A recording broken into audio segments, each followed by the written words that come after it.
네, 시면상한가 특이점으로 먼저 시작해 보도록 하겠습니다. 자, 오늘 일단 코스피와 코스닥이 어떻게 흘러갔는지 같이 한번 살펴보면 좋을 것 같아요. 코스피 2416 하락은 했습니다. 하지만 저 숫자 안에 어떤 의미가 있었는지 오늘 같이 좀 파악을 해봐야 될 것 같고요. 코스닥은 오늘 0.57% 상승했습니다. 2차 전지가 하락함에도 불구하고 이 정도면 선방했다라는 이야기도 있지만 코스닥 또한 이 안에서 좀 히스토리가 여러 가지로 좀 많습니다. 거기에 대한 전략들 오늘 함께 이야기 나눠보도록 할게요. 자, 일단 오늘 함께할 금요일 매니저부터 소개하도록 하겠습니다. 금요일 멤버 나왔습니다. 김민성 매니저, 조선일 매니저, 박춘현 매니저 나왔습니다. 어서 오세요. 네, 안녕하십니까. 네. 자, 오늘장 한 주평 너무너무 궁금합니다. 김민성 매니저님, 오늘장 어떠셨습니까? 한 주 일단은 손 없는 날 약간 이렇게 표현을 드리고 싶습니다. 손 없는 날이라고 하면 우리가 이사 갈 때 이제 뭐 귀신 없는 날이다 얘기를 하는데 이제 주식에서는 손바뀜 현상이면은 주도하는 수급이 바뀌었다라고 좀 의미를 해석을 하기도 합니다. 근데 이번 주 한 주는 거의 뭐 이제 시장을 끌고 올라가 주는 메이저 수급 자체가 없었기 때문에 증시 자체가 굉장히 힘이 없었다라고 좀 판단이 되고 있어서 이번 주는 손 없는 날이었다라고 좀 보고 있고 우리는 여기에 대한 메이저 수급이 제대로 시장에 들어올 수 있는 구간을 좀 기다려봐야 되는 상황이다라고 좀 바라보고 있고요. 네.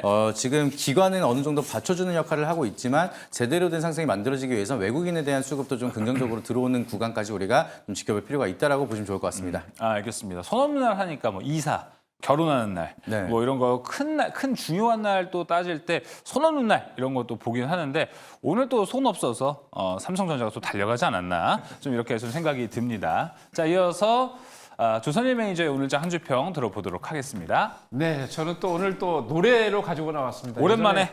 오래간만에 예전에 이제 그 되게 유명했던 그 만화가 있었죠. 외인 구단이라고 거기에 이제 강한 것은 아름다워 이렇게 노래가 있는데 오늘 관제평이 강한 것은 아름다워로 제가 설정했는데 왜냐면 노래를 준비하셨는데 노래 안 불러주시네요. 이게 좀 부르기 좀 그래요, 좀. 왜냐면 이게 노래를 막 하기도 왜냐면 지금 장이 좋을 때는 막 노래 기타 치고 노래 불러도 좋은데 이게 너무 지금 장이 안 좋은지 혼자 떠들다 보면은 우리 시청하고 계시는 시청자분들이 미친 거 아닌가 이렇게 생각하실 수가 있기 때문에 그냥 이렇게 말씀을 드리는데 오늘 실질적으로 장 끝나고도 뭐 삼성전자 같은 경우에도 참 특이한 이슈가 있었고 장중에도 보면은 오늘 악재가 좀 나왔죠. 2차 전지 관련해서 악재가 나왔는데 폭락이 있음에도 불구하고 강한 종목들이 있었어요. 그래서 섹터별로는 보면은 지금 굉장히 오늘 또 어제 옵션 만기 이후에 오늘은 반도체, SK하이닉스하고 삼성전자만 강하고 나머지 종목 그러니까 참 특이한 오늘 날이었어요. 왜냐하면 시가총액 상위 종목들 2개는 강했는데 보통 그러면은 지수가 빨간불이거든요. 근데 오늘 아침에 빨간불이 들어왔다가 지수가 파란불로 전환했는데 그만큼 지금 시가총액 상위 종목들이 몇 개가 하더라도 다 빠진다는 얘기입니다. 그래서 이런 때일수록 여러분들 강한 종목들 특히 외국인과 기관이 매수하고 있는 종목들을 열심히 분석해서 보시면 좋을 것 같습니다. 자, 이렇게 좀 혼돈이 있는 시장 이럴 때마다 조금 더 아웃스탠딩하는 종목들, 수급이 들어온 종목들 잘 체크해 보는 것이 유리하다라고 이야기했습니다. 자, 이어서 박준현 매니저님 오늘장 한 줄평 어떠셨습니까? 네, 저는 오늘 한 줄 평을 현 시장은 종목 이름을 바꿀 때다라는 말씀을 뭐예요? 드렸습니다. 이게 무슨 말인가요? 네, 종목 이름을 바꾼다라는 이야기는 지금 뭐 여러분들이 제가 이런 말씀을 좀 드리고 싶습니다. 가장 우리가 크게 손실이 날 때가 언제냐면은 내가 원하지 않은 종목을 손절하기 싫어가지고 끝까지 버틸 때 그때가 손실이 가장 크게 나거든요. 그렇기 때문에 이미 추세나 이런 부분들이 무너진 종목들은 이번 기회에 지금 좋은 기업들 저렴한 시세에 움직이는 종목들이 많이 있으니까 교체 매매를 하자. 그다음에 또 내 종목이 혹시라도 지금 하락해서 다시 우상향 추세라든가 하락 추세를 마무리하고 우상향 추세에 수급이 붙는다. 업황이 좀 돌아올 것 같다라고 하게 되면 지금은 조금 더 추가 매수해서 평균 매수 단가를 좀 낮출 때다. 이렇게 좀 말씀을 드리고 싶습니다. 지금 떨어진다고 걱정하지 마시고요. 지금 장은 이제부터 뭐 횡보만 해줘도 나쁘지 않을 장이라고 저는 생각하니까 우리 시청자 여러분들도 힘내시기 바라겠습니다.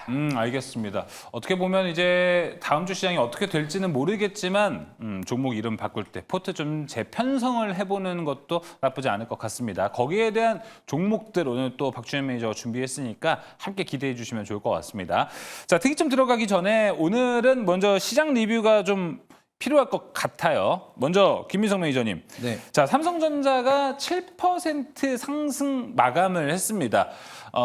얼마 전이었던 것 같습니다. 삼성전자가 그때 뭐 4% 상승한 날도 있었는데 야, 이거 상한가다. 막 이렇게 얘기를 했어요. 네. 그때도 전 처음 보는 광경이었는데 7%는 진짜 태어나서 처음 보는 광경이거든요. 네. 어떻게 보셨습니까? 거의 뭐 이 정도는 점상이죠. 뭐. 그렇죠. 그 점상. 네. 근데 이제 삼성전자 잠깐 차트 한번 보여주시게 되면은 정말 좀 안타까운 차트가 좀 보여지고 있습니다. 거의 뭐 전형적인 이제 중소형주, 작은 주식들을 좀 핸들링하는 그런 인위적인 흐름을 만들어 줄 때나 보여주는 거의 뭐 실적이 안 좋아지고 있는 그런 안 좋은 기업이 나타나는 그런 차트를 보여주고 예. 있는데 대한민국을 대표하는 상징적인 종목이 이런 흐름들이 만들어지는 게 좀 많이 안타깝다라고 좀 보고 있습니다. 그래도 이제 바닥권 이게 설마 4만 원대를 볼까 싶긴 했는데 이번에 4만 원권을 이제 잠깐 찍긴 했지만 거기에 대한 반발 매수가 좀 강하게 들어오면서 여기에 대한 기대감이 다시 커지고 있는 모습이고요. 그리고 장 마감 이후에 또 이슈가 나온 게 있는데 삼성전자가 이제 10조 원 구매에 대한 자사주 그쵸. 매입을 하겠다라고 얘기를 했기 때문에 제가 봤을 때 이거 엠바고가 걸린 사항인데도 불구하고 좀 내용이 이제 어느 정도 새어 나가서 외국인에 대한 매수가 좀 강하게 들어온 게 아닌가 좀 개인적으로 이렇게 바라보고 있습니다. 그래서 오늘 같은 경우에는 외국인이 좀 강하게 매수를 하면서 230만 주 가량을 매수하고 기간도 한 100만 주 가량 매수를 하고 주가는 이제 7% 가량 상승을 시켰는데 여기서 이제 콜테스트 통과라든지 여러 가지 모멘텀이 이어진다라고 하면 저희가 봤을 때는 예. 추가적인 상승이 좀 지속적으로 이어질 수 있을 거라고 좀 바라보고 있고요. 삼성전자가 10조 규모에 대한 자사주 매입을 결정했다는 것 자체가 주가가 굉장히 저렴하고 이제 주가 부양에 대한 좀 신경을 많이 쓰겠다라는 의미로 좀 보실 수 있겠습니다. 그래서 네. 국내 증시에서도 이제 한국 콜마홀딩스라든지 이런 기업들도 자사주 매입에 대한 소식 이후에 좀 강한 상승을 보여주는 이력들이 많이 있는데 삼성전자도 이번에 바닥이라는 시그널을 보여줬기 때문에 그동안 좀 기다리고 있었던 분들이 계속해서 매수가 들어가면서 상승에 대한 모멘텀이 좀 이어지지 않을까 좀 이렇게 바라보고 있습니다. 알겠습니다. 자, 이런 거 보면은 우리가 2달 전인가요? 1달 전인가 밸류업 지수 나왔잖아요. 네. 그때 삼성전자 들어가서 이게 왜 들어가 있어? 라고들 많이 놀라셨을 텐데 들어갈 만한 이유가 있지 않았을까 생각이 듭니다. 지금 삼성전자가 PBR이 1배가 안 돼요.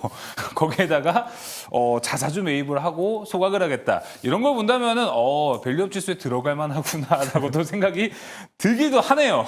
자, 그러면 이어서 조선희 매니저님, 오늘 오랜만에 이제 외국인이 좀 사주는 모습이 들어왔습니다. 이거를 어떻게 파악을 해야 돼요? 우리 얼마 전에도 외국인이 오랜만에 들어와가지고 이제 살아나나 보다 생각을 했는데 그때 속았잖아요. 그렇죠. 지금은 어떤가요? 네. 차트를 한번 좀 제 거 차트를 한번 보여주시죠. 제가 일전에 이제 삼성전자가 8% 이상 급등하는 걸 계속 찾아봤더니 있었습니다. 이게 2015년도 10월 7일 날 종가가 8.6% 급등을 했는데요. 그때도 기관 외국인들이 쌍끌이 매수해서 급등해서 땡겼는데 저도 약간 의심스러운 게 지금 이제 이런 질문을 많이 하세요. 삼성전자를 매수할 타이밍인가 아니면 기다려야 되나라고 하는데 사실 저도 약간 어제 반등이 나왔다면 옵션 만기일 때 반등이 나왔다면 하고 그런 생각을 하고 있었는데 장 초반에 2% 이상 땡겨놨다가 어제 선물 옵션 만기일이었기 때문에 옵션을 올리는 척 했다가 그러니까 하방으로 빼버렸죠. 그러면서 삼성전자가 마이너스로 전환돼서 끝나버렸는데 의도적으로 다 죽인 것 같아요. 그러고 난 다음에 오늘 의도치 않게 아침부터 빨간불이 들어와서 저도 삼성전자하고 SK하이닉스하고 반도체 종목들을 몇 개를 계속 모니터링하고 있었는데 이게 왜 그러지? 이해할 수 없는 그런 분위기거든요. 근데 삼성전자가 지금 말씀드린 대로 8% 이상 급등했던 거는 정말 보기 힘든 거고요. 예전에 한 1994년도 같은 경우는 그때 상한가가 10%, 12%였는데 그때는 뭐 정말 잡주처럼 막 상한가 찍고 날아갈 때도 있었습니다. 근데 이렇게 시가총액이 지금 300조가 되는 회사가 8% 이상 급등을 했다. 처음 보는 모습인데 하여튼 뭐 장 마감 이후에 6시 이후에 뭐 10조 원 이상 그 자사주 매입과 함께 이제 3개월 내에 소각 얘기가 나왔는데 하여튼 갖고 계신 분들 지금 굉장히 많이 한 20% 이상 손해 보신 분들이 많으실 것 같은데 네. 보유하고 계신 분들 좀 많이 힘내셨으면 하는 바람이고요. 외국인이 그냥 하루 들어와서 들어왔다가 나가는 게 없으면 한 좋은 그런 생각인데 보통 이렇게 바닥에서 양봉이 나올 때는 보통 여러분들에게 맨날 말씀드립니다만 3일이나 5일 정도 쉽게 얘기해서 옆으로 세우는 또는 기관 외국인들이 3일이나 5일 이상 계속 연속적으로 사야 됩니다. 네. 그거를 모니터링 하신 다음에 들어가셔도 좋을 것 같습니다. 알겠습니다. 자, 그러면 조선님 매니저님, 지금 삼성전자는 좀 어떻게 봅니까? 왜냐하면 지금 뭐 다 같이 이야기를 하고 이렇게 좋아지는 것처럼 이야기는 하는데 마냥 기다리자니 6만 원 되면 또 부담스러울 것 같거든요. 근데 말씀드린 대로 이게 오늘 8%가 올라갔습니다. 7%가 올라갔는데 보통 글쎄요, 뭐 호재 발표가 있긴 합니다만 네. 말씀드린 대로 기관 외국인이 3일 이상 연속 사주지 않는다면 주가가 6만 원 돌파하기 좀 힘들거든요. 그래서 기관 외국인들 오늘 정말 호재가 6시에 나왔는데 정말 여러분들의 바람대로 기관 외국인들이 매수를 계속해서 빨리 올라갔으면 좋겠는데 아까 말씀드린 대로 3일 정도 이상 매수를 하는지를 꼭 모니터링 하셔야 됩니다. 3일. 네, 3일을 잘 체크해 보면 좋을 것 같고요.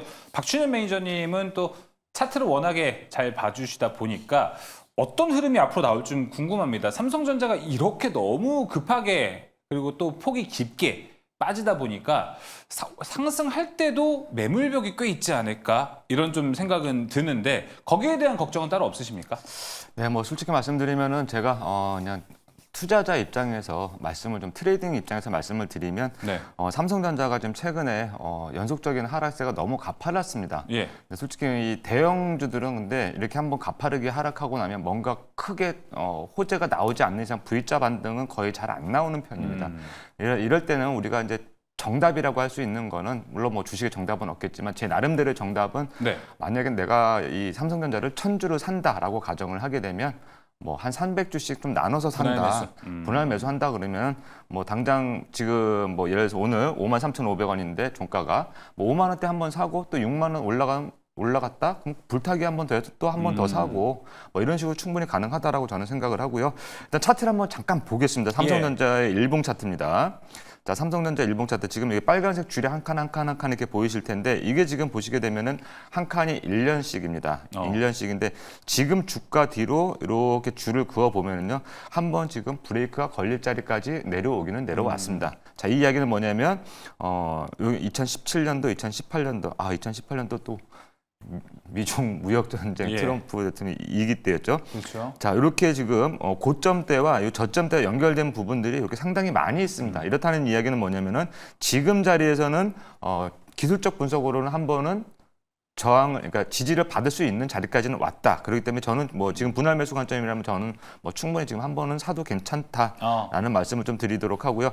이렇게 급락 수준으로 거의 떨어졌죠. 지금 삼성전자 일봉 차트인데 지금 보시게 되면은 거의 뭐 88,000원, 9만 원권에서 지금 5만 원대까지 거의 뭐 급락 수준입니다. 급락 수준이기 때문에 지금은 이렇게 옆으로 횡보만 해줘도 나쁘지 않다. 지금보다 더 떨어지는 거 이제 하락세가 멈춰야 된다라는 말씀을 좀 드리고 싶고요. 예. 지금 자리면 충분히 좋은 기업, 저렴한 시세다. 라고 저는 말씀을 좀 드리도록 하겠습니다. 물론 매물은 여기에 조금 있을 수는 있습니다. 맞아요. 여기서의 매물이라는 거는 저는 심리적인 매물이라고 저도 생각을 합니다. 그거 여쭤보려고 했어요. 삼성전자가 네. 지금 센티 관점에서 우리가 같이 살펴보면은 네. 최근 한 달, 두 달 동안 진절머리가 나신 분들이 되게 많을 것 같아요. 그래서 이참에 청산하자 하고 좀 올라오면 이제 파실 것 같은 분들도 있을 것 같고 네. 혹은 그래도 삼성전자 국민 주식 아니냐 하면서 기다리실 분도 있을 것 같은데 이 둘 중에 어디의 심리가 더 강할 것 같으세요?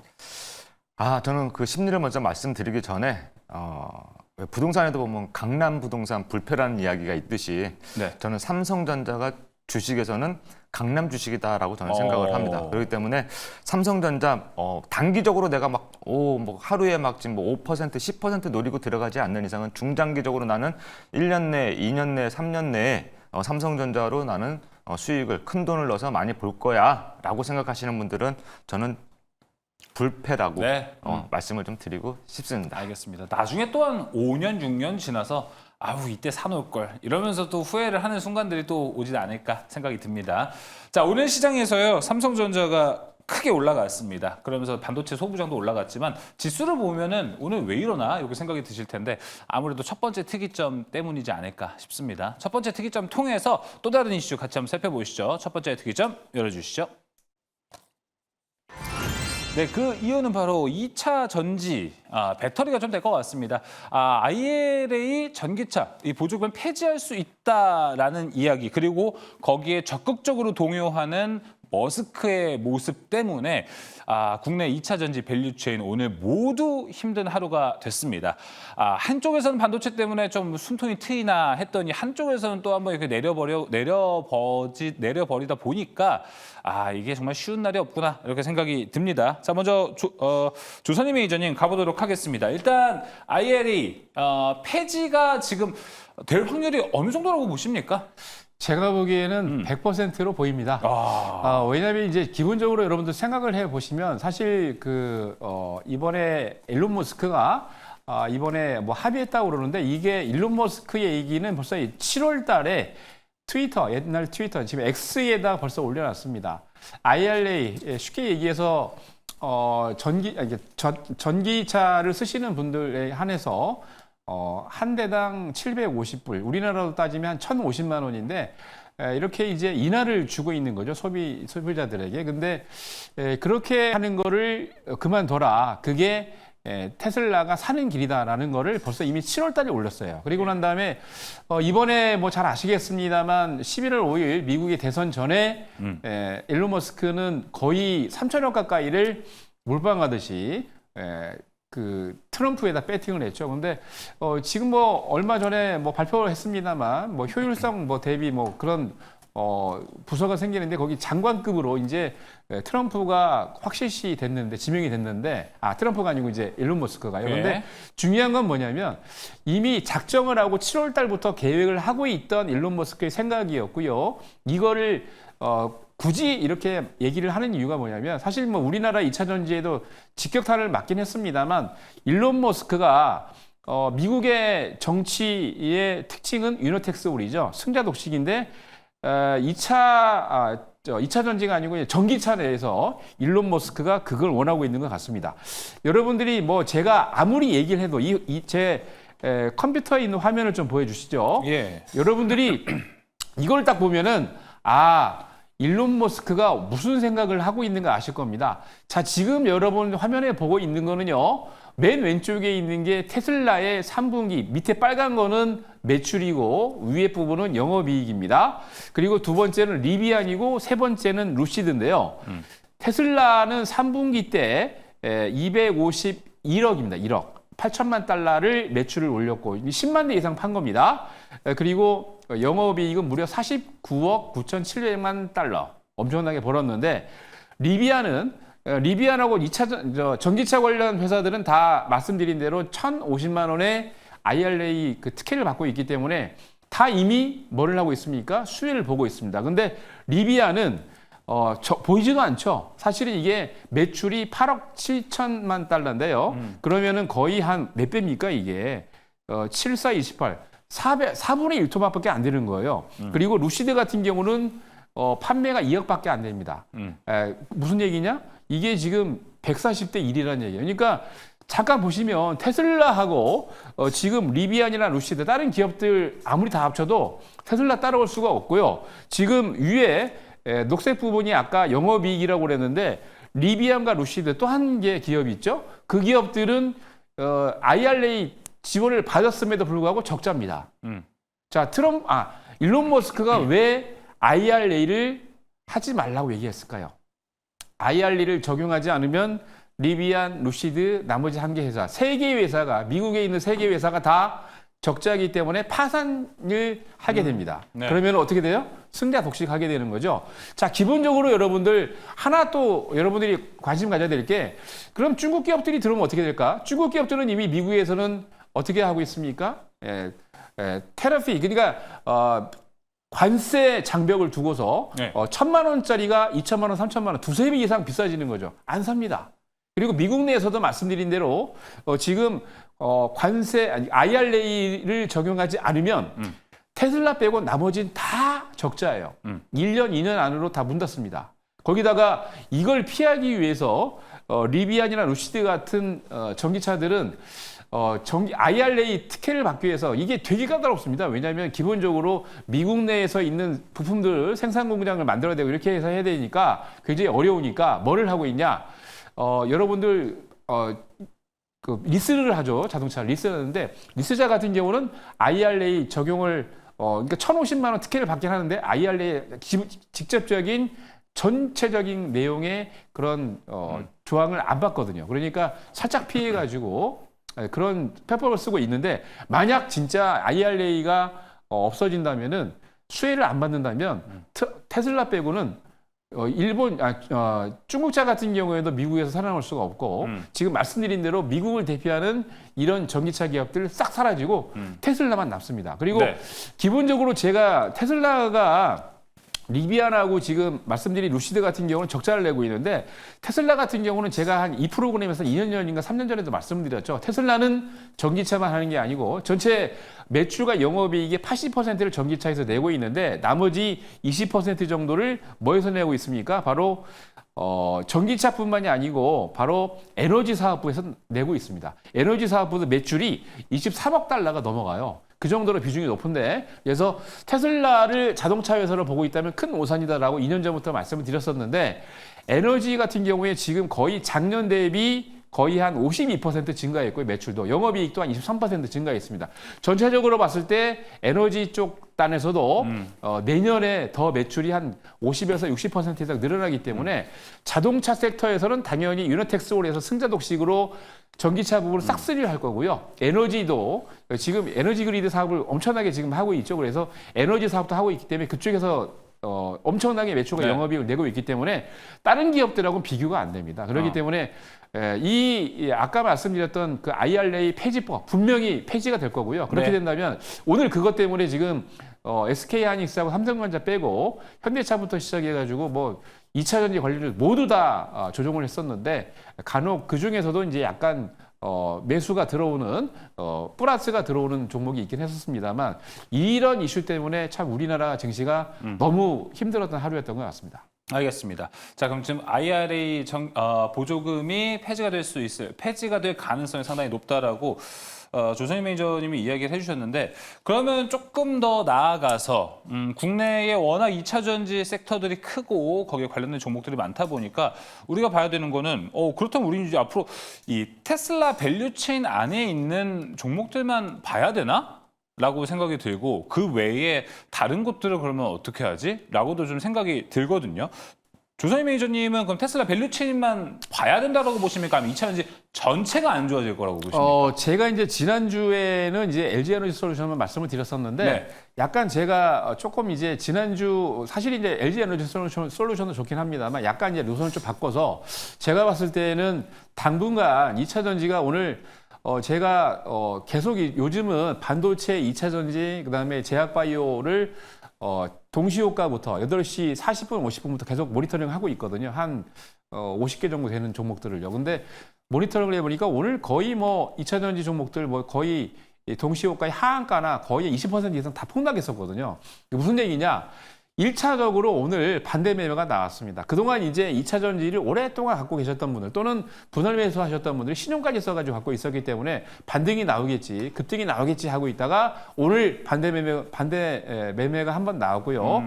분명 제가 보기에는 반대 매매가 한두 번이 더 나올 겁니다. 그렇게 된다면 신용 썼던 분들, 쉽게 얘기해서 증권사에서 외상을 썼던 분들이 싹 외상이 없어지는 거거든요. 네. 그때쯤부터는 올라갈 건데 제가 보기에 미국에 지금 하고 있는 형태를 봤을 때 분명히 IRA가 폐지가 된다라는 거는 기정사실이다라는 저는 말씀드리고 싶고요. 그렇게 된다면 2차 전지는 제가 보기에 약간 조정이 더 올 것 같아요. 그러니까 지금이 바닥이다 생각하지 마시고 조금 텀을 두고 말씀드린 것처럼 분명히 미국의 1월 달에 트럼프가 취임식을 하고 난 이후에도 더 큰 드라이브를 걸 거란 말이죠. 그러니까 제가 보기에는 지금이 2차 전지는 바닥이 아닌 것 같습니다. 그래서 2차 전지를 보시는 분들은 예전에도 이제 공개 방송에서 제가 말씀드렸던 종목이 있는데 종목을 바로 말씀드릴까요? 종목 이야기 아니요. 제가 일단은 그러면 예. 이 부분부터 같이 좀 다뤄보면 좋을 것 같습니다. 혹시 네. 지금 조선희 매니저님은 그래서 2차 전지에 대한 바닥 지금은 아닐 수 있다라고 이야기를 해주셨습니다. 박주현 매니저님 혹시 그리고 박주현 매니저님 아니 김민성 매니저님은 나는 좀 생각이 다른데? 라고 생각하시는 분 있으시다면 먼저 얘기를 해주셔도 되고 없으시다면 제가 또 추가 질문을 또 하도록 하겠습니다. 저는 이제 IRA 폐지는 당장은 어렵지 않을까 좀 개인적으로 좀 이렇게 생각을 하고 있습니다. 화면을 잠깐 보여주시게 되면은 예. 이거는 작년 초반에 나왔던 이제 기사 내용이긴 한데요. 이제 풍력이랑 전기차, 태양광 쪽에 대한 친환경 에너지 프로젝트에 대한 이거를 진행을 했던 게 거의 공화당입니다. 공화당이 거의 다 이제 수주를 받고 50조 가량에 대한 투자 유치를 받았기 때문에 지금 트럼프 당선인이 지금 IRA 폐지법을 진행을 한다는 것도 내부적으로도 굉장히 반발이 많습니다. 그렇기 때문에 제가 봤을 때는 저번 주에도 말씀을 드렸던 내용이 폐지는 당장은 어렵고 제가 봤을 때는 축소라든지 네. 거기에 대한 좀 조정이 들어가지 않을까라고 좀 생각을 하고 있기 때문에 그 부분에 대해서는 조금 다른 관점을 좀 바라보고 있고 근데 마찬가지로 이제 조선의 매니저님께서 말씀을 주셨던 것처럼 승자 도식으로 앞으로는 테슬라에 대한 모멘텀이 훨씬 더 강해질 수밖에 없다라고 생각을 하고 있습니다. 테슬라도 이제 전에 이제 민주당이랑 사이가 안 좋았던 게 전기차 보조금을 풀어주면서 다른 기업들 GM이라든지 포드를 살려줬다라고 얘기를 할 정도로 이제 테슬라가 승자 독식을 할 수 있는 거를 방해했다라고 얘기를 하고 있는데 여기에 대한 지원금을 축소한다라고 하면은 테슬라에 대한 모멘텀이 좀 더 강하게 만들어질 거고 저번 주에 말씀드렸던 내용을 좀 더 인용해서 말씀을 드리면 2차 전지를 바라보고 싶다라고 하시면 저는 LNF라든지 LG 에너지 솔루션 같은 거기에 대한 모멘텀을 가져가 있는 테슬라향 예. 기업들을 계속해서 체크를 할 필요가 있다라고 네. 말씀을 드리도록 하겠습니다. 알겠습니다. 뭐 LG 에너지솔루션, LNF에 대한 이야기는 연속적으로 좀 김민석 매니저가 해주고 있는데 김민석 매니저님 저는 그 종목 말고 네. 2차 전지 산업에 관해서 좀 불안해지는 게 모두가 지금 그래도 테슬라가 승자 독식을 하고 독점적인 지위를 챙겨가는 거에 대해서는 반대를 안 하시잖아요. 네. 근데 만약에 테슬라가 독점적인 지위를 가져가게 되면 좀 걱정이 되는 게 독점이다 보니까 자동차 가격을 올리겠죠. 그리고 공급업체들의 원가를 낮추려고 납품 단가를 좀 낮추려고 원가도 엄청 줄이려고 노력을 할 것 같아요. 그래서 셀업체, 소재업체들에게는 마진이 계속 안 남는 이런 좀 악순환이 나오지 않을까 그렇게 좀 생각은 드는데 그 부분은 어떻게 보시나요? 저도 마찬가지로 이제 공개 방송에서 한번 말씀드렸던 내용인데 네. 앞전에서는 이제 포스코 그룹이라든지 에코프로 그룹 이런 기업들에 대한 모멘텀이 좀 더 강하게 밸류체인을 통해서 올라갔다라고 말씀을 드렸는데 지금 현대차라든지 이런 쪽에 대한 모멘텀은 앞으로 좀 위축이 될 수는 있습니다. 그리고 우리가 좀 반대쪽으로 좀 생각을 하게 된다라고 하면은 IRA 폐지법이라든지 이게 축소가 진행이 된다라고 하면 반대적으로 내연기관 자동차에 대한 좀 수혜가 될 수가 있는 상황이고요. 네. 지금 또 떠오르는 부상으로 대체안이 나타나고 있는 게 하이브리드 쪽에 대한 판매량은 좀 더 증가가 되고 있습니다. 그래서 예. 전기차에 대한 모멘텀은 테슬라 쪽에 대한 모멘텀을 계속해서 이어갈 거라고 좀 생각을 하고 있고요. 그러다 보니까 이제 LNF라든지 이제 테슬라에 한 기업들은 거기에 대한 모멘텀이 계속해서 이어지겠지만 우리가 앞전에 양극재에 대한 모멘텀이라든지 음극재에 대한 모멘텀을 가지고 있는 그런 밸류체인 기업들. 근데 하지만 여기에 대한 테슬라에 대한 의존도가 없는 기업들은 사실상 한동안은 계속해서 힘들지 않을까라고 좀 그렇군요. 바라보고 있고요. 다만 이제 내연기관 자동차라든지 전기차에 대한 의무화를 해제한다라고 하면은 하이브리드라든지 다른 쪽에 대한 모멘텀으로 충분히 살아날 수 있는 흐름을 만들 수가 있다 보니까 거기에 대한 이슈도 잘 체크를 할 필요가 있다라고 보시면 좋을 것 같습니다. 그럼 오늘 현대차가 올라갔던 이유도 거기서 좀 찾아볼 수 있겠네요. 하이브리드가 워낙에 미국에서 잘 팔리다 보니까. 네, 지금 뭐 전기차보다는 하이브리드에 대한 판매량이 굉장히 늘어나고 있다라고 보시면 좋을 것 같고요. 네. 지금 오히려 하이브리드는 없어서 못 팔고 있는 상황, 지금 벌써 신차를 구매하기 위해서 1년 이상을 기다려야 되는 상황 정도로 이제 거의 하이브리드가 실적을 좀 견인하고 있다라고 보시면 좋을 것 같습니다. 그래서 전기차에 대한 모멘텀이라기보다는 하이브리드 완성차 그리고 전기차 의무화를 해제시킨다라고 하면은 더 이제 마진율 높은 내연기관 자동차라든지 하이브리드를 판매를 더 자유롭게 할 수가 있다 보니까 거기에 대한 수혜의 기대감이 좀 이어지고 있지 않을까라고 네. 좀 바라보고 있습니다. 알겠습니다. 그럼 박주현 매니저님도 당분간 2차 전지 섹터 자체의 하락은 좀 면하기 어려운 상태라고 보시나요?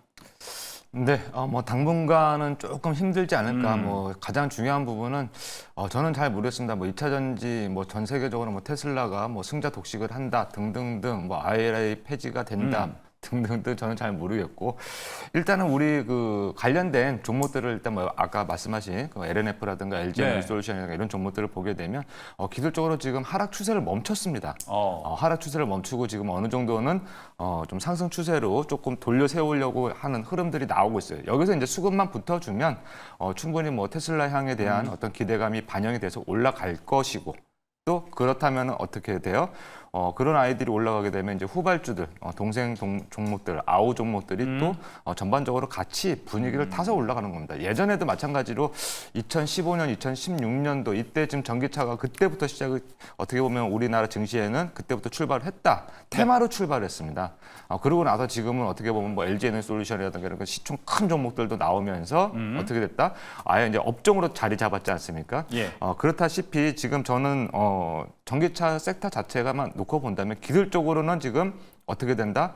충분히 모아가는 자리다. 저는 이렇게 네. 생각을 합니다. 그래서 꼭 너무 이 한쪽에만 치우치지 말고, 그러니까 뭐 테슬라 쪽이라 이런 쪽에 너무 테슬라 향 이런 쪽에 치우치지 말고 그런 종목들을 보면서 그런 종목들을 보면서 그런 종목들이 이제 치고 올라갈 때 아우 종목들 데리고 손잡고 가니까 지금은 저는 충분히 모아갈 때다. 오. 이렇게 말씀 좀 드리고 싶습니다. 아우를 모아가자.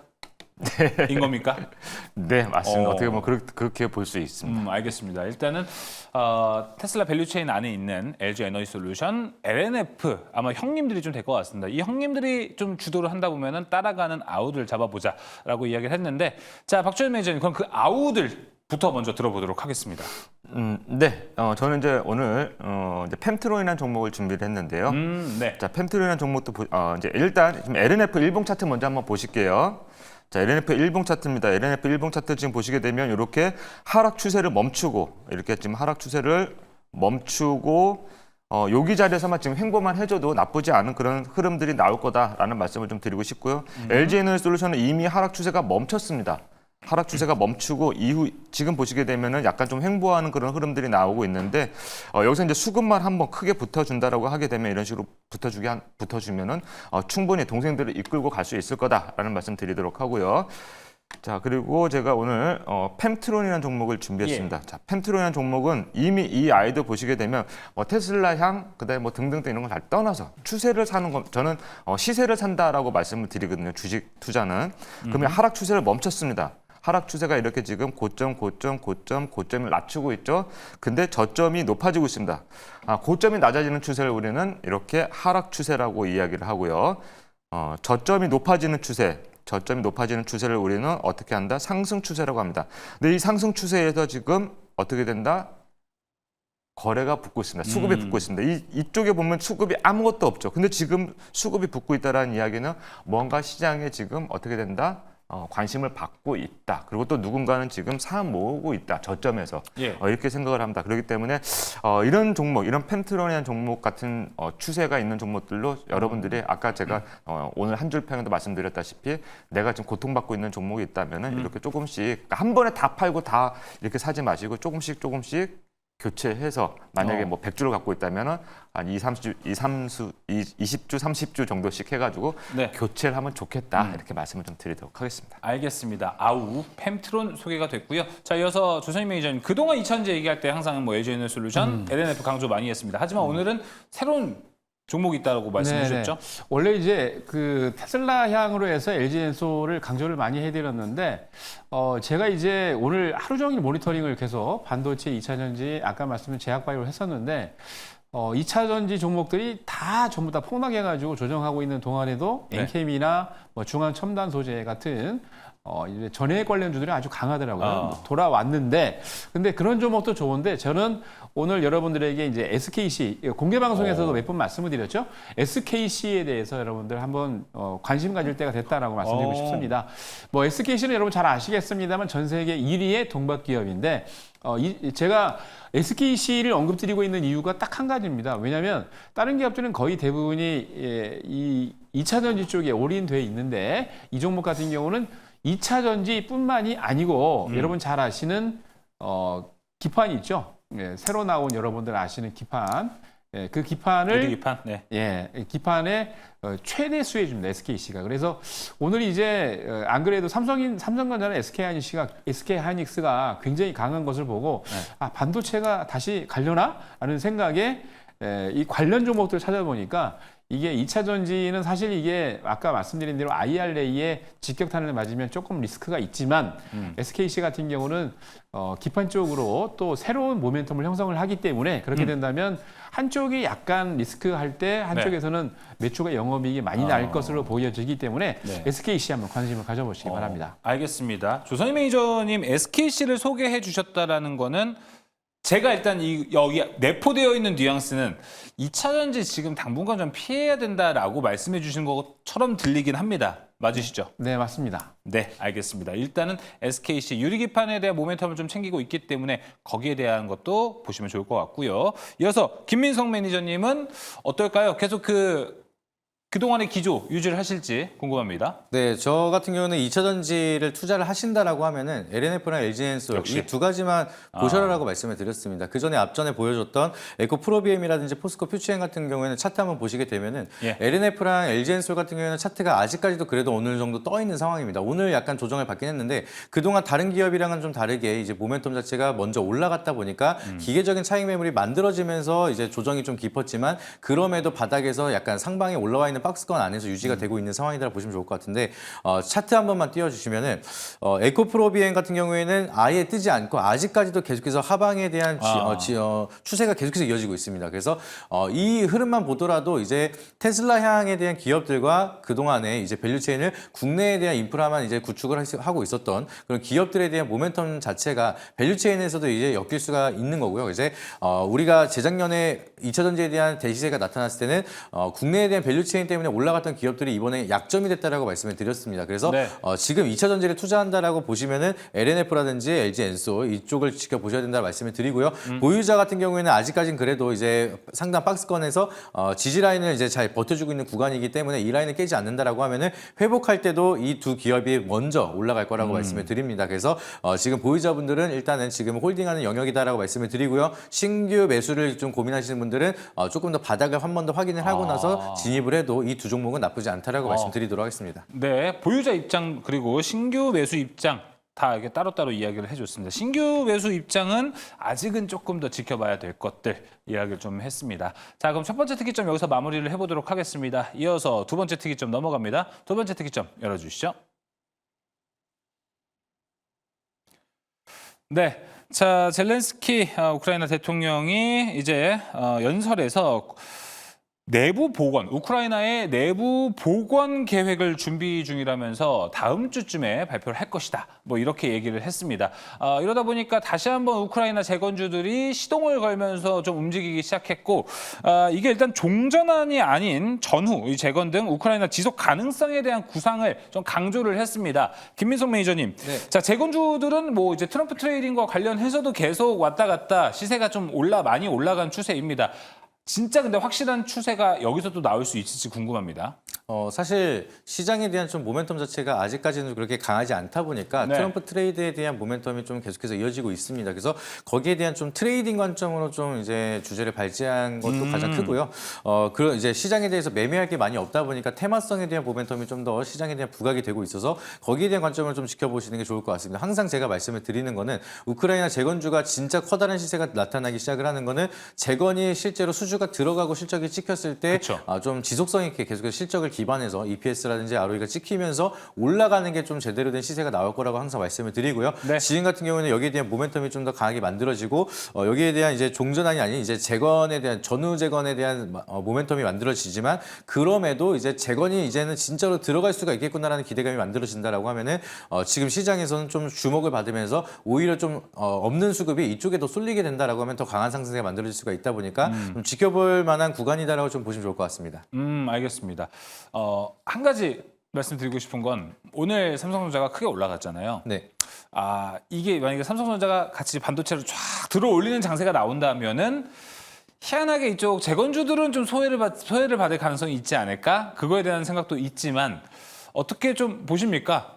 이 비중에 대해서 솔직히 지수가 상방으로 쭉 올라간다라고 하면 당연히 저는 반도체를 예, 사셔야 그쵸. 된다. 그리고 팔지 마시고 계속해서 홀딩을 하셔야 된다고 말씀을 드리는데 지금 자체는 시장 자체가 녹록치가 않습니다. 이제 유동성에 대한 거래 대금이 좀 더 늘어나야 되고 오늘도 이제 변동성이 있었지만 그래도 코스닥 기준으로는 거래 대금이 6조 정도밖에 안 되는 상황이라서 네. 시장에 대한 거래 대금이 좀 강하게 늘어나면서 시장이 전반적으로 올라갈 때까지는 여기에 대한 테마 장세가 계속해서 이어질 거다라고 좀 보고 있습니다. 네. 박준영 매니저님이 말씀하셨던 내용 중에 좀 명언 중에 하나가 테마파크 장세다라고 말씀을 많이 하시는데 맞아요. 지금 시장은 계속해서 이 테마에 대한 흐름으로만 움직여지고 있고 실적이 좋다고 올라가지도 않고요. 차트를 잘 만들었다 올라가는 것도 아닙니다. 그냥 재료에 대한 모멘텀이 만들어지면은 오늘은 여기다 하고 약간 올라가는 그런 네. 경향이 만들어지고 있다 보니까 여기에 대한 이슈가 지속적으로 만들어낼 수가 있는 게 지금 최근에 바라보는 거는 트럼프 쪽에 대한 모멘텀도 있고 이제 젤렌스키에 대한 내주 발표도 있다 보니까 여기에 대한 재건 모멘텀이 만들어진다라고 하면은 적어도 다음 주에는 좀 더 강한 상승이 만들어질 수가 있어서 좀 주목할 필요가 있다라고 보시면 좋을 것 같습니다. 알겠습니다. 일단 오늘 우크라이나 재건주가 크게 올라간 상태거든요, 김민석 매니저님. 네. 그렇다면 이제 월요일이 됐어요. 바로 좀 올라가는 종목을 잡는 게 좋은 전략인가요? 아니면 그래도 좀 빠질 때까지 기다렸다가 사는 게 좋은 전략이 될까요? 지금 같은 경우에는 시장이 유동성이 없어서 나타난 특징 중에 하나가 가는 것만 좀 계속해서 그러니까요. 강하게 가고요. 예. 안 가는 종목은 그냥 정말 안 갑니다. 그래서 제가 봤을 때는 조금 리스크가 있더라도 가는 종목을 잡는 게 좀 낫지 않을까라고 생각을 하는데 그럼에도 항상 누누이 말씀을 드리는 건 지금 시장이 워낙 지금 매매할 게 없다 보니까 이런 거를 말씀드리는 거고 예. 손절 라인을 좀 잘 잡으셔서 기계적으로 뭐 5%든 3%든 내가 정해둔 기준점을 이탈한다라고 하면 반드시 손절하는 관점으로 들어가시면은 트레이딩적으로는 우리가 매매할 수 있는 구간은 아직까지 남아 있다라고 보시면 좋을 것 같습니다. 알겠습니다. 앞서 이제 테마파크 이야기를 해주셨습니다. 그 이야기를 꺼낸 게 이제 박주현 매니저님인데 박주현 매니저님 요즘 한 줄 평에 테마파크 이야기를 안 해주셔가지고 테마파크 폐장한 줄 알았거든요. 아직 개장 중인가 봐요. 네, 지금은 이제 천막 네. 치고 아직 이제 추워져가지고 천막 치고 지금 아직도 개장 중입니다. 근데 워낙 제가 그동안 테마파크라는 이야기를 너무 많이 들어가지고 너무 많이 듣고 요즘에는 말씀을 많이 안 못 드리고 있습니다. 해주셔가지고 끝난 줄 알았어요. 아직 끝나지 않았고 지금 우리 민석 매니저님이 말씀하셨다시피 지금 상태 자체만 놓고 보면은 뭔가 수급 쏠림도 마찬가지고 뭐 반도체가 지금 뭐 쭉 끌고 올라간다 하더라도 그 안에 남아 있는 수급은 지금 대부분이 이 테마파크 장사에 테마주로 네. 옮길 것이다라고 저는 이렇게 생각을 하고요. 또 가장 중요한 거는 지금 이 재건주 자체와 놓고 보면은 이 테마 중에서도요. 테마파크 중에서도 가장 커요. 지금 현 시점에서 본다면은 가장 크고 많은 사람들이 놀러 올 수 있기 때문에 관련주가 많다는 이야기입니다.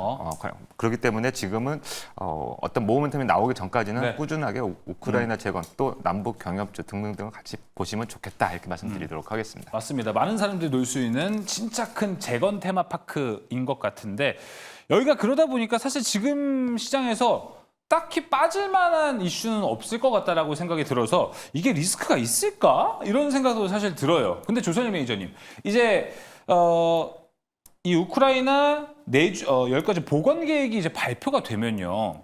요즘 좀 시장이 무섭다 보니까 이런 거 또 발표한다 그러면은 괜히 세론 나올 것 같고 막 좀 그렇잖아요. 이건 좀 어떻습니까? 걱정 안 하셔도 될 것 같아요.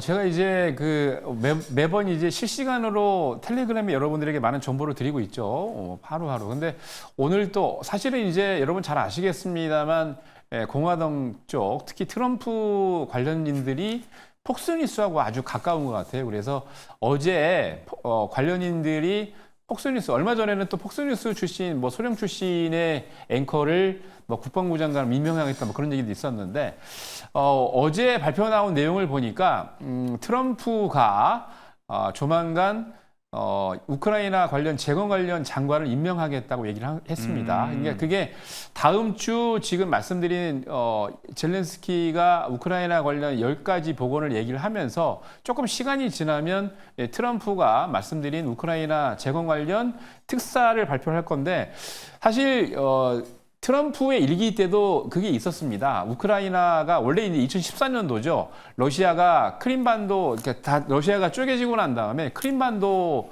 리스크가 와서 그때 2014년도부터 우크라이나하고 전쟁을 하겠다 막 이렇게 되게 안 좋았었는데 근데 2019년도에 전쟁이 너무 사이가 안 좋은데 이거를 봉합을 못했어요. 그때 일기 때 이름을 잊어먹네. 쿠르트 폴커라는 분이 이 대사직 거의 장관급직으로 임명을 해서 그분이 조율을 하려고 많이 노력을 했습니다만 실패를 하고 물러났었는데 이번에는 아마 조만간 발표가 나겠죠. 그러면은 제가 보기에 그거 나기 시작을 하면서 재건 관련주들이 더 뜨겁게 달아질 겁니다. 네. 그리고 내년 1월에 트럼프가 취임을 하기 때문에 그때까지 뭐 그 이후에도 네. 더 훨씬 갈 수 있다 보기 때문에 제가 보기에는 예. 세로뉴스 아닙니다. 알겠습니다. 오히려 오르면 올랐지 세론 나올 우려는 적다라고 얘기해 주셨습니다. 김민석 매니저님도 동의하십니까?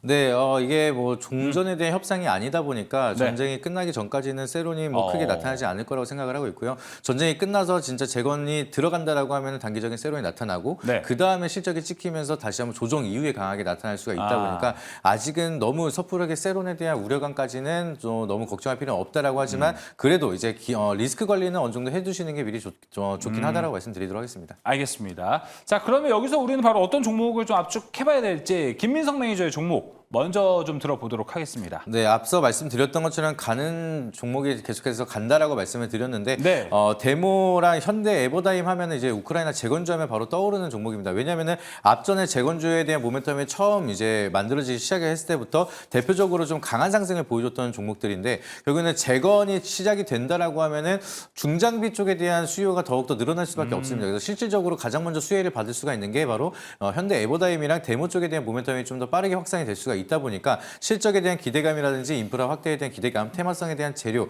이런 게 좀 우선적으로 만들어질 수가 있어서 좀 주목할 필요가 있는 두 기업이다라고 보시면 좋을 것 같습니다. 알겠습니다. 현대 에버다임과 데모 들어봤고요. 자, 이번에는 조선일 매니저님 종목 들어보겠습니다. 네, 10월 달에 딱 우크라이나 관련주 딱 두 종목 추천드렸죠.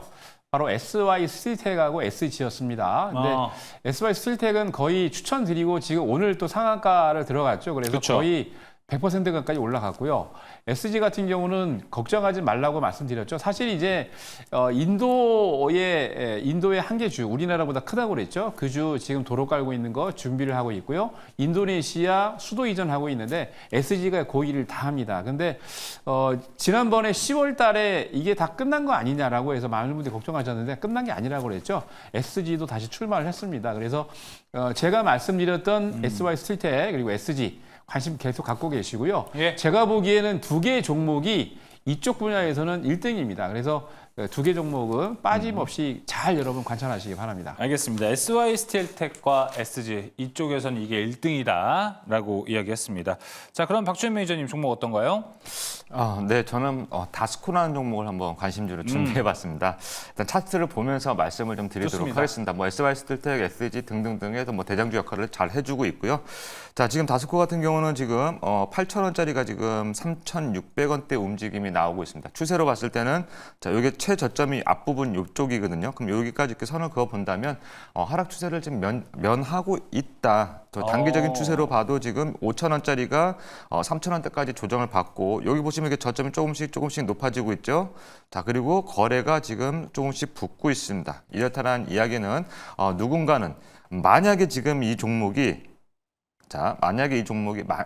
이런 식으로 올라간다면 자, 이때 우리가 이 차트를 뒤돌아 본다면 이때가 매직 구간이었구나라고 생각할 수 있을 만큼의 어떤 흐름들이 나오고 있기 때문에 물론 뭐 흐름들은 뭐 전반적으로 앞서서 매니저님 말씀해주신 종목들은 지금 대장주 역할을 하고 있기 때문에 후발주로 따라갈 수 있는 이런 다스코 종목이 지금 상태에서는 조금 더 좋지 않겠나 싶어가지고 기술적 분석 토대로 일단 오늘 다스코 관심주로 여러분들께 소개를 시켜드리도록 하겠습니다. 네, 우크라이나 재건주 보니까 세 분 다 종목이 다르네요. 정말 종목이 많다, 테마파크가 많구나라고 좀 생각이 들어요. 김민석 매니저 현대 에버다임 데모, 주선임 매니저 SY 스틸텍 SG, 박주현 매니저님 다스코 5개 종목이 나왔습니다. 그 정도로 여기는 진짜로 잘 연속성 있게 가고 있다는 것도 증명이 되는 것 같습니다. 자, 그럼 두 번째 특이점도 여기서 마무리를 해보도록 하겠고요. 이어서 세 번째 특이점 넘어갑니다. 세 번째 특이점 열어주시죠. 네, 다시 이제 좀 이 히토류의 테마가 오늘 또 급등을 했습니다. 트럼프가 이제 중국에 대한 높은 관세 보복을 예고를 한다면은 중국은 또 여기에 보복으로 또 히토류를 또 묶어두는 방법을 가지고 있지 않습니까? 이 얘기는 사실 너무나도 오래됐고 계속 지속이 되는 미국과 중국의 갈등 중에 하나로 좀 보이는데요. 자, 여기서는 우리가 지금 히토류, 페라이트 이쪽 관련주들이 좀 있습니다. 근데 박주민 매니저님, 저는 쭉 보면서 이쪽이 정말 투자하기 어려워 보인다라는 생각 되게 많이 해요. 왜냐하면 정말 뭐 히토류 보복, 미국 중국 무역 전쟁 이건 너무 오래된 이야기잖아요. 근데 히토류 테마가 올라가는 거는 되게 드물잖아요, 사실. 그렇게 많이 오르진 않다 보니까 와 이거 언제 사야 되지? 이런 생각도 많이 들긴 합니다. 일단 히토류 관련해서 예전에 미중 무역 전쟁 2018년도 이야기로 돌아가야 되는데 뭐 거기까지 할 이야기는 안 되는 것 같고 네. 그냥 이렇게 말씀을 좀 드리고 싶습니다. 이제 반도체나 어떤 이런 칩을 만들 때 이 히토류라는 희귀광물 자원 자체가 크게 비중을 차지하지는 않습니다. 제가 이런 얘기를 한번 드렸던 적이 있었는데 김치찌개 끓이는데 그냥 우리가 조미료 조금 넣지 않습니까? 근데 네. 조미료 없으면 김치찌개 맛이 없어요. 그렇죠? 김치만 있으면 되죠. 네. 네. 근데 김치가 가장 많이 들어가고 네. 맛이 없단 말이죠. 네. 미연도 조금 넣고 다시다도 좀 넣고 해야 그래야 맛있지 않습니까? 맛있죠. 네. 근데 그 정도의 어떤 비중이에요, 히토류라는 게. 근데 없으면 만들지는 못합니다, 반도체 자체를. 그렇기 때문에 반도체에 가장 크게 타격을 좀 줄 수 있다라고 말씀을 좀 드리도록 하고요. 중국이 전 세계 히토류 생산량의 60%를 차지하고 있습니다. 그리고 정제된 거로 따지면은 거의 한 90%를 공급을 하고 있어요, 중국 네. 자체가 놓고 보면. 그 요번에 지금 이제 슬슬 그런 흐름들이 나온다라는 이야기가 뭐냐면 캐나다가 지금 중국의 정제소를 지금 2군데를 설치를 해가지고 혹시 이런 일이 생길까봐 미리 선제 대응을 해놓은 게 있는데 중국이 이번에 그거를 압수를 한 게 아니라 인수를 했습니다. 국영기업이 캐나다 일에 나가 그리고 국영기업이 인수를 해버렸습니다. 그렇다는 이야기는 뭔가 이제 슬슬 미국에서 이제 관세로 중국을 또 때리기 시작하니까 우리는 이제는 또 뭘로 해야 된다? 히토류밖에 없다. 지금 중국이 미 국채를 한 어마어마하게 갖고 있는데 그걸 한꺼번에 다 팔지는 못할 것 같고 결국에 대응할 수 있는 거는 이런 희귀광물 자원 쪽일 수밖에 없을 것이다라는 일반 투자자의 개인 심리입니다. 그렇다면 지금 이제 대응하기 힘들다라고 우리 앵커님이 말씀을 해주셨는데 굳이 높은 종목들 많이 올라가 있는 종목들 따라갈 필요 없이 지금 저점에서 움직이고 있는 아이들 차분히 좀 모아두면 내년 1월 20일인가요? 저기 그 트럼프 당선인이 지금 취임할 때 분명히 그때 뭔가 또 세게 지금 탕탕탕 나올 거예요. 그렇다면 그때 분명히 한번 움직일 거다. 아니면 그 전에 한번 움직일 거다. 지금이 가장 적기다라고 생각을 합니다. 알겠습니다. 그렇다면은 여기도 좀 종목군이 다양한 편인가요? 사실 올라가는 거 보면 막 유니온 머티리얼즈 그리고 뭐 티플렉스 여러 가지 종목도 좀 있는데 막 생각은 딱히 나는 것 같지는 않습니다 지금. 근데 돌아가면서 좀 올라간다고 봐야 되나요? 아니면 한 번에 다 같이 올라간다고 봐야 되나요 여기가? 네, 한 번 움직이면은 거의 한 번에 다 같이 움직이는 그런 흐름들이 좀 나오고요. 예를 들면은 뭐 어떤 뭐 전통적으로 좀 강했던 종목들이 좀 있습니다. 뭐 삼화전자라든가, 그렇죠. 네, 뭐 이제 뭐 동국 아르네스, 그다음에 유니온 머티리얼즈 뭐 이런 종목들이 대부분 좀 있는데 조금씩 바뀐다 하더라도 어차피 이거는 테마주입니다. 테마성을 강하게 가지고 있기 때문에 다른 거 볼 필요 없이 대장주가 누군지 대장주만 이렇게 쳐다보고 그 대장주 뒷공무니만 쫓아간다. 지금 시장이 별로 좋지 않으니까 시장이 좋지 않을 때는 대장주를 보고 이등주나 꼴등주를 매매하면은 편하게 여러분들이 매매하실 수 있다. 이렇게 좀 말씀을 좀 드리겠습니다. 그럼 박주현 매니저님 지금 대장주를 볼 타이밍입니까? 2등주 봐야 됩니까? 꼴등주 봐야 됩니까? 지금 역시 좀 대장주를 좀 봐야 되겠죠. 대장주를 보고 그다음에 한 중간 이하 정도 되는 이하 정도 되는 아이들 중에 수급이 좀 들어오는 종목으로 조금씩 우리가 쳐다보면 되겠다라는 말씀. 자, 오늘 지금 현재 대장주 역할은 오늘만 놓고 본다면 삼화전자가 지금 거의 25% 상승하면서 오늘 아래 꼬리를 길게 달았습니다. 제가 차트 한번 잠깐 보여드릴게요. 네. 삼화전자라는 차트. 흐름상으로 본다면은 지금 거의 저점에서 오늘 뭐 거래량도 터졌고 12,000원짜리가 이렇게 3,000원대까지 올라왔죠. 근데 무엇보다 좋았던 흐름 자체만 놓고 본다면 오늘 아랫꼬리를 길게 달아줬습니다. 거래가 470만 주 발생했는데 아랫꼬리를 길게 달아줬다는 이야기는 다음 주도 한번 움직일 수 있겠다라는 말씀. 그러면 이 아이를 보고 우리는 티플렉스라는 종목이 있습니다. 2등주인가요 그럼 여기는? 시장이 좀 좋지 않을 것으로 예상을 해서 2등주는 아니고 또 다른 대장? 중하 한 중간 정도. 네. 그래요? 그래도 예, 오. 티플렉스라는 종목은 이 종목은 지금 이 히토류 쪽에서도 물론 희귀광물 쪽에서도 움직임이 나오고요. 또 원정 관련주로도 일부 조금 발을 담그고 있기 때문에 오늘 티플렉스를 한번 골라봤다라는 말씀 드리도록 하고요. 예. 자, 이 종목도 지금 7,000원짜리 7,950원 고점 대비 2,920원이면 조정을 상당히 많이 받았고요. 그다음에 거의 1년 가까이 횡보를 해주고 있습니다. 저 오랜 횡보 끝에 큰 상승 나온다는 주식 격언도 있죠. 자, 결론적으로 보면 이 아이도 저점이 여기 2,300원대인데 8월 5일 날 자, 이렇게 하락 추세를 지금 어느 정도 마무리를 하고 있다. 그래서 여기 밑에 투자 전략도 잘 나와요. 저점이 지금 어떻게 됐습니까? 이렇게 저점이 모여 있죠. 그렇다면 이런 자리에서는 어떻게 손절을 해야 되겠다. 만약에 지지 라인이니까 끊어지면 요걸 이탈하게 되면 이런 식으로 차분히 모아간다면 분할 매수 관점으로 모아간다면 정말 나중에 또 한번 움직임이 나올 때 네. 어떤 종목이었죠? 삼화전자 움직임 나올 때 또 좋은 결과 나지 않을까 이렇게 예상해 보도록 하겠습니다. 알겠습니다. 자, T플렉스 중에서 중하 사이에 있는 그런 그레이드를 갖고 있는 종목입니다. 일단은 시장 여파까지도 고려한 종목이기 때문에 이 부분 잘 참고해 보시면 좋을 것 같고요. 자, 김민성 매니저의 종목은 무엇일지 궁금합니다. 우리가 대장 그레이드 얘기하고 있으니까 그 급도 같이 얘기해 주시죠. 저는 이거에 머스크 트레이드 종목이라고 좀 말씀을 드리고 싶습니다. 다들 잘 아시겠지만 유니온 머티리얼이고요. 이제 페라이트 관련된 이제 모멘텀이 형성이 된다라고 하면은 그 중에서는 저는 유니온 머티리얼이 아주 그냥 완전 대장급이라. 고 생각을 하고 있습니다. 그래서 지금 차트를 보여주시게 되면은 7,890원대를 찍고 지속적인 하락을 쭉 하고 있다가 어제 시간에 상한가를 간 다음에 오늘은 좀 올라갔는데도 좀 타이밍이 안 좋아서 이제 22%가량 상승을 했다가 결국에는 1.99%로 좀 조정을 받았는데 오랫동안 하락을 하다 보니까 앞전에 있던 매물대가 많기 때문에 급등을 하더라도 투매 물량이 쏟아지면서 다시 한번 긴 윗꼬리를 남겼다라고 좀 보실 수가 있겠습니다. 근데 유니온 머티리얼 같은 경우에는 이제 페라이트 실적에 대한 모멘텀이라기보다는 페라이트에 대한 모멘텀으로 기대감, 테마성을 좀 움직인다라고 보시면 좋을 것 같은데 페라이트가 이제 과거에 일론 머스크가 테슬라에 만들어지는 히토류를 페라이트로 대체를 하겠다 할 수도 있다라고 이제 언급을 하면서 아주 강한 상승을 보여준 이력이 있습니다. 근데 이번에는 이제 머스크에 대한 좀 모멘텀이라든지 시장에 대한 반응이 굉장히 좀 뜨겁게 만들어지고 있기 때문에 이번에도 트위터에다가 이제 히토류에 대한 규제가 들어간다라고 하면은 페라이트에 대한 언급까지 이어진다 아니면 그럴 수 있다라는 기대감이 만들어진다라고 하면은 지금 바닥에서 가장 강한 상승을 만들어낼 수 있는 그런 자리이기 때문에 지금부터 우리는 주목할 필요가 있다라고 말씀을 드리도록 하겠습니다. 네, 페라이트 유니온 머티리얼입니다. 이어서 조선일 매니저님 종목 들어볼까요? 네, 저는 LX 인터내셔널을 관심 가지라고 말씀드리고 싶습니다. 상사. 원래 잘 아시겠습니다만 이제 그 구본준 부회장이 예전에 LG에 계셨다가 스핀오프 되면서 LX로 나왔는데 원래는 이제 LG 상사였죠.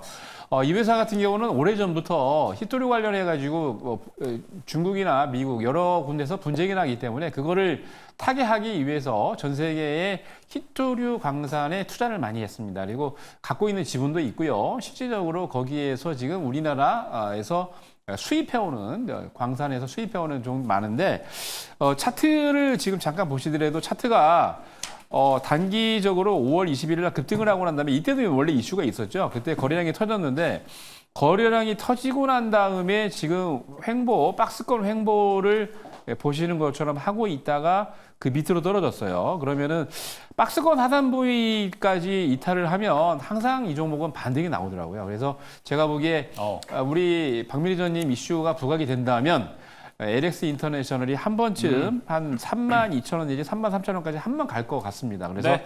관심 있게 한번 지켜보시기 바랍니다. 네, 박스권 매매까지 체크해 줬습니다. LX 인터내셔널 참고해 보시면 좋을 것 같고요. 자, 오늘 세 가지 특징 모두 이야기 좀 나눠봤습니다. 이 외에도 이제 세 명의 매니저, 또 다른 인사이트, 그리고 시장 다음 주 어떻게 좀 대응해야 될지 많은 분들 궁금해하실 것 같습니다. 먼저 김민성 매니저님. 네. 어디로 가면 좀 좋은 소식들, 좋은 뉴스들 많이 볼 수 있죠? 네, 네이버 밴드에다가 매일경제 김민성 검색하시게 되면은 다양한 인사이트들 지금 시장에서 바라봐야 되는 관점들이 너무나 많고요. 특히나 지금 삼성전자에 대한 방향성이 어떻게 될 것인지 궁금해하시는 분들 굉장히 많으실 겁니다. 그래서 정중에 대한 어떤 전략으로 우리가 시장을 바라봐야 되는지 여기에 대한 자세하게 설명을 드리도록 할 테니까 네이버 밴드 오셔가지고 많은 인사이트 받아보시길 바라도록 하겠습니다. 네, 네이버 밴드 김민성 매니저 검색하셔서 좋은 인사이트 많이 얻어가시면 좋을 것 같고요. 자, 이어서 조선일 매니저님. 네, 저도 네이버 밴드에서 조선일 검색하면 네이버 밴드에서 많은 정보를 드리고 있습니다. 특히 이제 트레이딩을 시켜드리고 있는데 지난주에도 수요일날 2개 종목이 상한가인데 오늘 이번 주에도 수요일날 2개 종목 상한가고요. 그리고 특히 이제 오늘 SYST텍 상한가 들어왔죠. 그래서 상한가 종목 많이 나옵니다. 오셔가지고 정보 많이 받아가시고요. 그리고 장 끝나고 저는 매주 화요일하고 금요일 오후 3시 30분에 공개 방송 진행하고 있습니다. 오늘도 공개 방송 해놨으니까 유튜브에서 조선일 검색하시고 주말 이용하셔서 한번 시청해 보시기 바랍니다. 네, 수요일마다 상한가가 나오나 봐요. 네, 매주에. 특이합니다. 예, 그래서 네. 오늘도 주말간에 보시고 월요일, 화요일에 같이 또 매수하시면 수요일에 상한가 맛보지 않을까 싶습니다. 이어서 박주현 매니저님. 네, 저도 역시 네이버 밴드에서 박춘현 검색하고 들어오시면 되고요. 저는 이제 차트를 일단 뭐 기본적으로 우선적으로 봅니다. 그 다음에 이제 차트가 이쁜 아이들 위주로 뭐 기본적 분석을 진행을 하는데 어떤 종목들은요 주가가 우상향하기 전에 무엇의 특징을 보입니다. 그 특징을 여러분들께 지금 요즘에 네. 차트로 눈에 발라드리고 있습니다. 그래서 여러분들이 일단 기본적으로 주식 투자는 저는 시세를 사는 거다. 좋은 기업을 저렴한 시세에 사는 거다라고 말씀을 늘 드리고 있는데 예. 차트를 눈에 발라드릴 테니까 여러분들 꼭 들어오셔서 차트를 눈에 바르시기 바라겠습니다. 네, 차트를 눈에 발라준다고 합니다. 차트 귀신.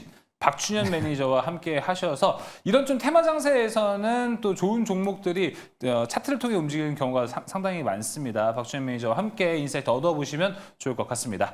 자, 이제 특이점 마무리하도록 하겠습니다. 이어서 특별한 포트 대결로 이어집니다.